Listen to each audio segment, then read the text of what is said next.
സർദാർ ഗോപാലകൃഷ്ണന്റെ 75ാം രക്തസാക്ഷിത്വ ദിനം ആചരിച്ചു. CPM, CPI പാർട്ടികളുടെ നേതൃത്വത്തിലാണ് സർദാർ ദിനം ആചരിച്ചത്. എടമുട്ടത്തു നിന്നും നൂറുകണക്കിന് പേർ അണിനിരന്ന പ്രകടനം പുളിച്ചോട് സെന്ററിൽ സമാപിച്ചു. തുടർന്ന് നടന്ന പൊതുസമ്മേളനം CPM സംസ്ഥാന കമ്മിറ്റി അംഗം NN കൃഷ്ണദാസ് ഉദ്ഘാടനം ചെയ്തു. സംഘാടക സമിതി ചെയർമാൻ PK ഷാജു അധ്യക്ഷനായി. CPI ജില്ലാ secretary KK Valsaraj, ET Taison MLA, CPM area secretary MA Haris Babu, ജില്ലാ കമ്മിറ്റി അംഗം PM Ahammed, professor KU Arunan, advocate VK Jyothi Prakash, KA Viswambharan, KR Seetha, advocate Sudarsanan, TN Thilakan, TK Chandrababu, AV Satheesh, Sheena Viswan എന്നിവർ സംസാരിച്ചു.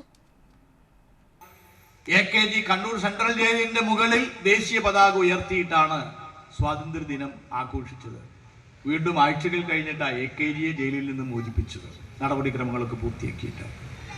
ഇപ്പൊ ബ്രിട്ടീഷുകാർക്കെതിരായിട്ടുള്ള സ്വാതന്ത്ര്യ സമരത്തിൽ കമ്മ്യൂണിസ്റ്റുകാരില്ലാത്ത ഒരു ദേശീയ സ്വാതന്ത്ര്യ സമര ചരിത്രം എഴുതാനാവില്ല. ഞാൻ ഇത്രയും ആമുഖമായി പറഞ്ഞത് നിങ്ങൾ ആലോചിക്കണം. 1947 ഓഗസ്റ്റ് 15 ഇന്ത്യ സ്വതന്ത്രമായി. 48 ജനുവരി മാസത്തിൽ മദിരാശി സംസ്ഥാനത്ത് കമ്മ്യൂണിസ്റ്റ് പാർട്ടിയുടെ പ്രവർത്തനം നിരോധിച്ചു. മദിരാശി സംസ്ഥാനത്തിലെ ജില്ലയായിരുന്നു മലബാർ.